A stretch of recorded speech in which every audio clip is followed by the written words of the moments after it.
Olá pessoal, nesse vídeo vamos conversar sobre tributação e alguns riscos na renda fixa. Eu vou mostrar para vocês que por mais que a renda fixa seja uma das classes de investimento mais seguras do mercado, ainda assim ela possui riscos e algumas regras que devemos nos atentar em relação à tributação. Então, antes de mais nada, vamos nivelar um pouco o conhecimento. Caso você seja que nem eu, que tive algumas dificuldades para entender um pouco de tributação quando comecei a estudar investimento.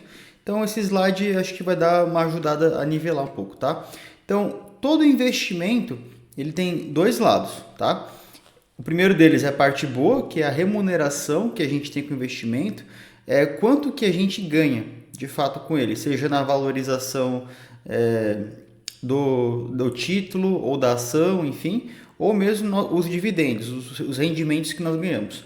E também tem a parte de tributação e riscos, que é tudo aquilo que pode reduzir esse ganho, tá? Então a tributação é aquilo que o nosso amigo governo vai tomar da gente quando nós temos algum ganho, e os riscos são aqueles inerentes ao mercado, né? Então temos risco de crédito, risco de mercado, enfim, risco de liquidez, risco de inflação. Então são coisas que também podem influenciar a nossa remuneração. Então agora para alguns conceitos básicos de tributação. Acredito que depois desse slide tudo vai ficar um pouco mais claro, tá? Então esses conceitos são básicos, tá? Para qualquer tipo de tributação, seja imposto de renda, tributação de investimento, tributação de atividade empresarial. Quais são os conceitos que nós temos que nos atentar? O primeiro deles é a base tributável, tá? Então o que é base tributável? É aquele valor na qual o imposto vai incidir. Porque como que você vai saber qual é o imposto se você não tem uma base, né? Então você tem que ter uma base, seja a sua renda bruta, seja o rendimento bruto, enfim. Então é aquele valor que vai ser cobrado imposto. Normalmente, no geral, é o lucro, tá? Eu vou explicar na renda fixa o que é a base tributável. A alíquota é a porcentagem que a gente vai pagar em relação à base tributável. Então, nós vamos pegar a base tributável, né, aquele valor onde vai incidir o imposto, e vamos aplicar a alíquota, seja de 15%, 20% ou mais ou menos. O fato gerador é o evento que gera a obrigação de pagar imposto. Então, quando que eu sei que eu tenho que pagar imposto? De repente, uma empresa, quando ela efetua uma venda, já rolou um fato gerador. Pode ser também o resgate de um título. Quando você vende um título e teve um rendimento, ali é um fato gerador também. Já envolve o tempo, aquilo que o momento que você vai ter que efetuar de fato o pagamento do imposto. E o imposto devido é o resultado da multiplicação da base tributável pela alíquota. Então você pega a base tributável, multiplica pela alíquota, o percentual, e você vai encontrar o valor que você tem que pagar. Tá? Então um exemplo básico aqui.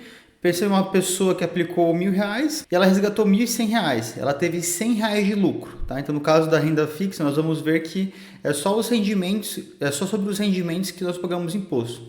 Então, supondo que o lucro foi de R$100 e a alíquota é de 20%, então nós vamos multiplicar esse valor e vamos encontrar o imposto devido de R$20. Então é bem simples, mas é interessante que a pessoa saiba disso antes de começar a investir. Então, o imposto de renda, como que ele funciona na renda fixa? Ele é um dos tipos, tá? Não é o único que tem na renda fixa, tem o IOF também, que eu vou falar depois. Mas o imposto de renda, ele funciona a partir da tabela regressiva. Então, o que é a tabela regressiva? É uma tabela de prazos que a cada prazo que você deixa, a cada intervalo de tempo, você vai pagar um valor percentual. Então, o governo, para estimular que o seu dinheiro ele fique aplicado por mais tempo, ele funciona da seguinte maneira: quanto mais tempo você deixar, menos imposto você paga. Então, até 180 dias, 6 meses, você paga 22,5% de imposto, caso você aplicou esse valor e retire nesse período. E nos prazos seguintes, entre 181 dias a 360 dias, 20%, 361 dias a 720, 17,5%, e acima de 720 dias, 15%. Tá? Então, quanto mais tempo você deixa o seu investimento aplicado, menos imposto você paga sobre o seu rendimento. Então, qual que é a base tributável da renda fixa? É apenas o rendimento. Tá? Então, se você investiu 1.000 e teve R$100 de rendimento, é só sobre os R$100 que você vai pagar imposto, não é o valor inteiro, porque senão ficaria bem mais complicado do que já é. E a alíquota, então, ela é definida pela tabela regressiva. Então mais um exemplo prático, você aplica R$ 1.000 em CDB, um título de banco. Depois de 250 dias, você decide resgatar. O saldo agora é R$ 1.100, tem um lucro de R$ 100. Pela tabela regressiva, então esse prazo é superior a 181 dias e inferior a 360, então a alíquota vai ser de 20%. Logo, o imposto devido vai ser R$ 20. O valor líquido recebido, então, vai ser R$ 1.080. E na renda fixa, você não tem que emitir nenhuma declaração, nenhum DARF. A própria instituição que você está operando, a renda fixa, ela já recolhe isso na fonte. O IOF, então, é o Imposto sobre Operações Financeiras. Então, grande parte dos produtos financeiros, eles pagam IOF. Né? Então, se você faz uma operação de câmbio, se você contrata um seguro, provavelmente você vai ter que pagar IOF, tá? E na renda fixa, é a mesma coisa.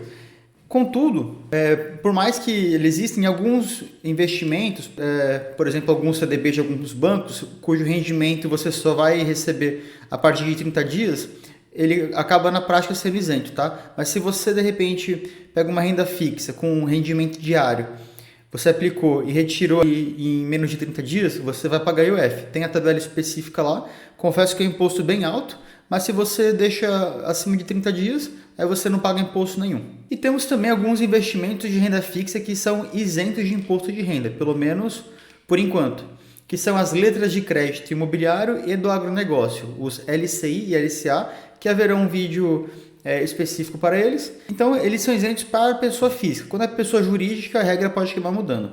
A mesma coisa para debêntures incentivadas. Então, o que são debêntures? Também haverá um vídeo específico para isso. São títulos de dívida que empresas emitem para captar caixa. E se você investe em alguma debênture incentivada, por exemplo, de infraestrutura, você também é isento de imposto de renda. Mas lembrando também que essas coisas podem mudar conforme passa o tempo. E quais são, então, os riscos na renda fixa? Por mais que são a classe de investimento talvez a mais segura que tenha, ela não é isenta, isso é preciso ficar bem claro. Por mais conservador que você seja, você tem que considerar que pode existir risco sim na renda fixa, tá? Então, o primeiro deles é a inflação, quando os seus rendimentos estão em um percentual inferior à inflação, então você está tendo seu poder de compra sendo corrido.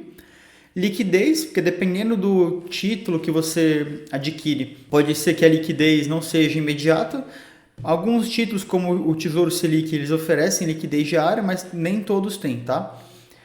Marcação a mercado, então o que é isso? É a oscilação do preço antes do vencimento.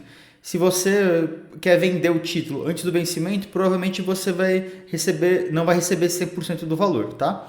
E o risco de crédito também, que eu acredito que seja o principal quando a gente fala de renda fixa, que é quando a instituição na qual você está investindo, né, que você adquire um CDB, ela tem o risco de te dar um calote, de não te pagar. Então, se você vê, por exemplo, um CDB de algum banco pagando juros muito alto, provavelmente o banco não está com muita intenção de te pagar, tá? Então, é bom ficar bem atento com relação a isso.